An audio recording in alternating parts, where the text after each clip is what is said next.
Hello बच्चों, let's read this question. Which element has the smallest first ionisation energy? Magnesium, aluminium, silicon या phosphorus?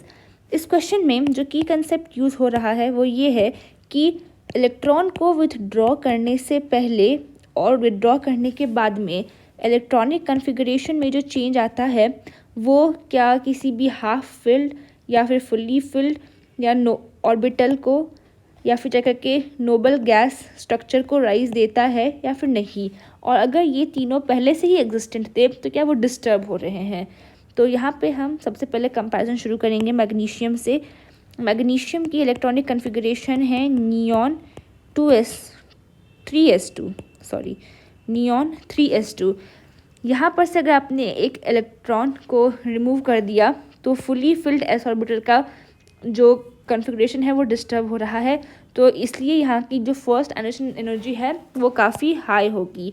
Aluminium अगर हम देखें तो वो है नियॉन 3s2 3p1. यहाँ से अगर आप एक इलेक्ट्रॉन ले लेते हो तो फिर जाकर के noble gas plus fully filled S orbital की स्ट्रक्चर क्रिएट हो जाती है, तो इसलिए एल्यूमिनियम की फर्स्ट आयनाइजेशन एंथैल्पी कम होगी. सिलिकॉन के केस में हम देखते हैं तो वो है नियॉन 3s2 3p2 और एक इलेक्ट्रॉन रिमूव करने के बाद it becomes neon 3s2 3p1.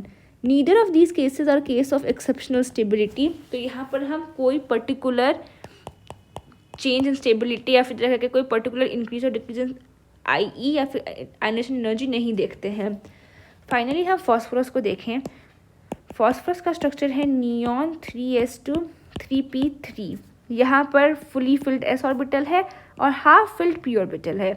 अब अगर एक इलेक्ट्रॉन निकल जाए तो ये half filled P orbital disturb हो जाएगा, इसलिए फॉस्फोरस की जो फर्स्ट आयनाइजेशन एंथैल्पी है वो काफ़ी हाई होगी. सो इस मेथड को अगर हम फॉलो करें तो हमारा करेक्ट ऑप्शन निकलता है ऑप्शन बी, एल्यूमिनियम. होप आप लोगों को समझ में आ गया हो. All the best.